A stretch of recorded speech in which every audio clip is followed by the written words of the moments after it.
The sun was setting over the small town of Ogboko. The dusty streets were quiet, but inside Mama Esther's compound, noise filled the air. "Get out of my house!" Mama Esther shouted, her eyes burning with anger. She pointed at her youngest daughter, Ada, who stood frozen by the doorway, tears streaming down her face. "Mama, please." "I didn't take the money," Ada cried, her voice shaking.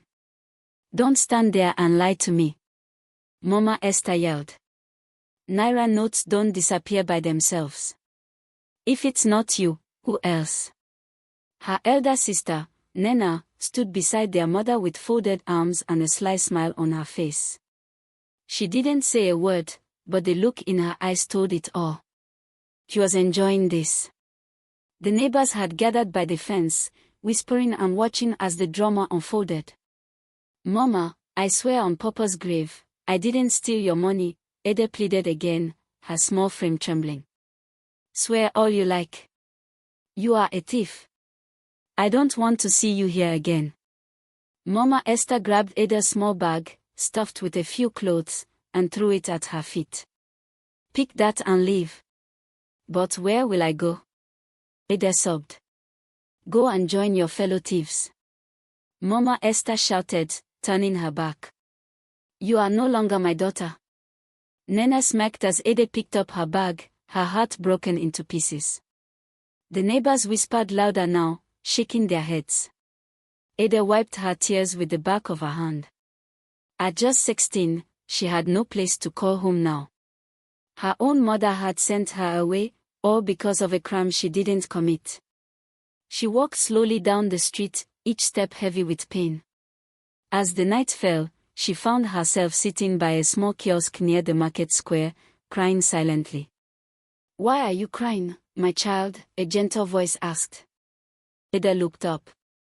An old woman, wrapped in a faded wrapper and holding a small basket, stood beside her. "I have nowhere to go," Ada whispered. The woman sat beside her. "Tell me everything, my dear." And so, Ada's painful journey began. The old woman listened quietly as Ada poured out her heart.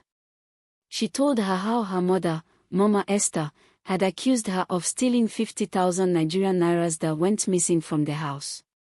How her elder sister Nena had been quiet, but Ada knew it was her. Nena always hated her. "My child," the old woman said softly, "life can be unfair. But the truth always finds its way out." Ada sniffed and looked at the old woman. "But I have nowhere to go. My own mother has disowned me." The woman touched Ada's hand gently. "You have me now. My name is Mama Grace. I may be old and poor, but my heart is big enough for you." Ada's eyes widened with surprise. You'll help me?" "Yes," Mama Grace nodded with a small smile. "But you must be strong. Life on the street is not easy, but with time, your story will change." Ada wiped her tears, feeling a tiny flicker of hope. Mama Grace led her to her small house on the outskirts of town. It was a one-room mud house with a thatched roof, but it was clean and warm inside. "This is home now," Mama Grace said simply. That night, Ada lay on a small mat beside Mama Grace. The wind blew gently outside, and the moon peeked through the window. For the first time in hours, Ada felt a little safe. Days turned into weeks. Ada helped Mama Grace at her small food stall near the market. They sold bean cakes, fried yam, and roasted corn. The town people liked Mama Grace. She was known for her kindness and wisdom. But not everyone had forgotten Ada's shame. Whenever people saw her, they whispered, "There goes the thief's daughter. See how she's hiding her face." Even the market women sometimes refused to greet her. But Ada held her head high. She knew the truth. One day, everyone would know it too. Back at Mama Esther's house, things were not as peaceful as Nena thought. Since Ada left, small bad things started happening. First, Mama Esther's small poultry farm suffered. The hens stopped laying eggs. Then, her food business slowed down. Customers disappeared one by one. Neighbors whispered, saying the house had lost its peace because Mama Esther chased away her innocent daughter. Mama Esther couldn't sleep at night. Her heart was heavy, but her pride wouldn't let her go and look for Ada. As for Nena, guilt secretly ate her up. She had taken the money that day to buy a fancy phone and shoes. She never thought Ada would be blamed and sent away. But now, even with her new phone, she couldn't enjoy her life. One Sunday morning, Ada was sweeping outside Mama Grace's house when a young man approached. He looked well-dressed, holding a file. "Good morning," he greeted with a smile. "Good morning, sir," Ada replied, cautious. "I'm Emeka," he introduced himself. "I work with the town's youth empowerment program. We are looking for hardworking young people to train in sewing, baking, and computer skills. Mama Grace told me about you." Ada's eyes widened. "Me?" "Yes," Emeka smiled. "We believe you deserve a chance." Ada couldn't believe it. From a homeless girl to being considered for something so good. Mama Grace, standing behind the door, smiled quietly. Her faith in Ada was paying off. "Thank you, sir. I'll do my best," Ada promised. Weeks later, Ada started her sewing training. She was sharp, hardworking, and respectful. Soon, she became one of the best in her class. Her confidence grew. She began to smile more. People in the town started noticing the change. One day, during a town women's meeting, Mama Grace spoke up boldly. "I want to tell everyone here that Ada is innocent," she declared. The market women gasped. "What do you mean, Mama Grace?" they asked. "She didn't steal any money. I believe her. And soon, the truth will come out." The truth didn't take long. One evening, Nena's new phone got stolen by a boy she had bragged to at school. She reported the case, but during the investigation, the police discovered her receipt for the expensive phone, purchased the same day Mama Esther's money went missing. The news spread like wildfire. "So it was Nena who stole the money all along," the neighbors whispered. Mama Esther was ashamed. Her heart broke when she realized she had wrongly punished her innocent daughter. The next morning, Mama Esther swallowed her pride and went to Mama Grace's house. She knocked on the door, her eyes red and swollen. Mama Grace opened the door and stared at her. "Yes, Esther." Tears rolled down Mama Esther's face. I came to beg. I chased Ada away. I disgraced her. But now I know the truth." Mama Grace looked inside at Ada, who stood quietly, unsure of what to say. "My daughter," Mama Esther knelt down. "Please forgive me. Come back home." But Ada didn't answer immediately. Her heart was broken, but Mama Grace's gentle voice came behind her. "Forgiveness is hard, but it sets the heart free." Ada's eyes filled with tears. She walked forward and helped her mother up. "I forgive you, Mama," she whispered. But she wasn't going back home. She was building a new future, one of strength, dignity, and success. The same neighbors who once called her a thief now clapped for her at the youth center graduation. Emeka, the young man who had believed in her, shook her hand proudly. "Your story is not over, Ada," he said with a smile. And he was right. A few months passed, and Ada's life kept getting better. Her sewing skills improved so much that people from other towns started bringing clothes for her to sew. She made beautiful dresses for weddings, church, and parties. Mama Grace's house was now known as a home of peace, not shame. Ada saved her money carefully. Her dream was to open her own tailoring shop one day, right in the town center, where everyone would see how far she had come. But not everyone was happy. Nena, Ada's elder sister, watched in silence as Ada's name was restored. The neighbors, who once mocked Ada, now praised her. "God really fights for the innocent," they said. Nena's guilt turned into bitterness. One night, she sat on the bed and stared at herself in the mirror. How can Ada be the star now? She whispered. Her jealousy burned like fire. She decided she would do everything to bring Ada down again. Meanwhile, Emeka, the young man from the Youth Empowerment Center, kept visiting Mama Grace's house. At first, Ada thought he was just being kind. But soon, it became clear that Emeka admired her. He would bring her small gifts, tailoring materials, new measuring tapes, and even magazines with fashion designs. Mama Grace noticed. My child, she said one evening, this young man likes you. Ada smiled shyly. I know, Mama. But I'm not ready for all that. I just want to work hard. Love and success can work together, Mama Grace chuckled. But no pressure. Take your time. One sunny morning, a group of women knocked on Mama Grace's door. They came with a proposal. Ada, we want you to sew uniforms for the new women's group in town, they explained. Ada was overjoyed. This was the biggest job she had ever gotten. She got to work immediately. But Nena had other plans. That same day, Nena sneaked into the town market. She approached a rough-looking man named Hugo, known for his bad character. Hugo, I want to disgrace someone, Nena whispered. Hugo laughed wickedly. I'm listening. My sister. Her name is Ada.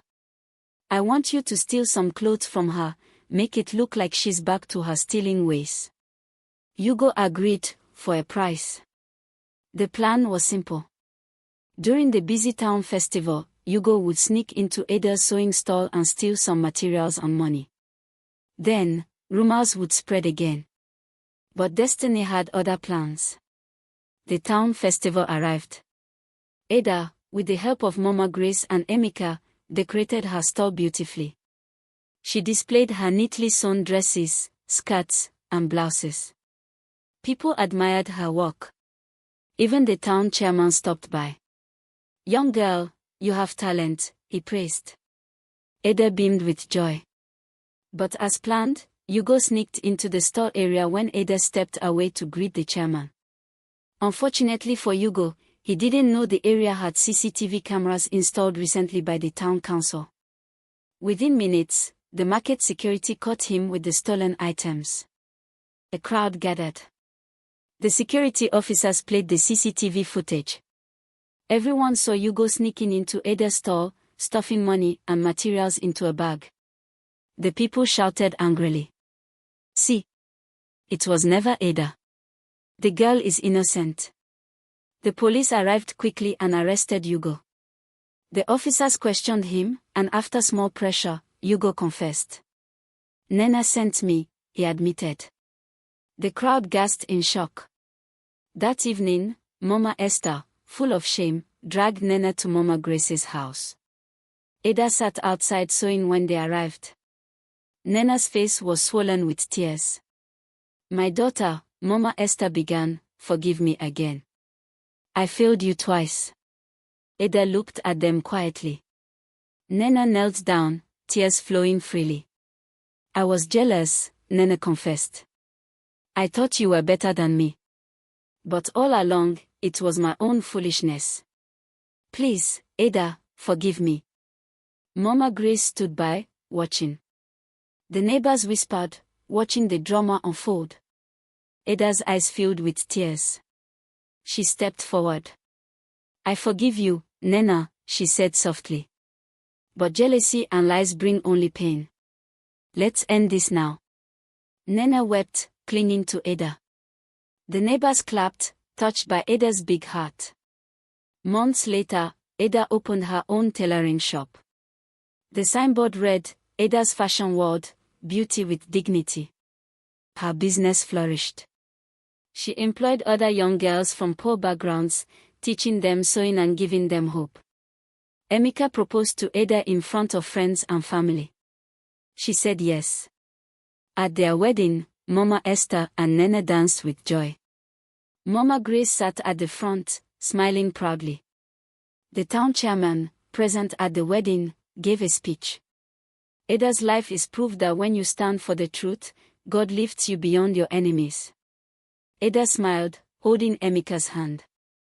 Her story was no longer of shame, but of grace, hard work, and victory. And so, in the small town of Ojidai, Ada's name became a symbol of strength and dignity. As time passed, Ada's name spread beyond Ojidai town. People from neighboring towns came to her shop to sew clothes. She trained over 20 young girls who had no hope before. Mama Grace always said, when one person rises, many lives are lifted. Mama Esther finally made peace with her past.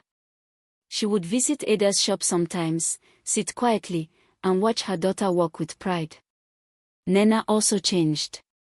She found a small teaching job at a nursery school in town and promised to never allow jealousy rule her heart again. She and Ada became close once more. They would sit under the mango tree at Mama Grace's compound, laughing like sisters should.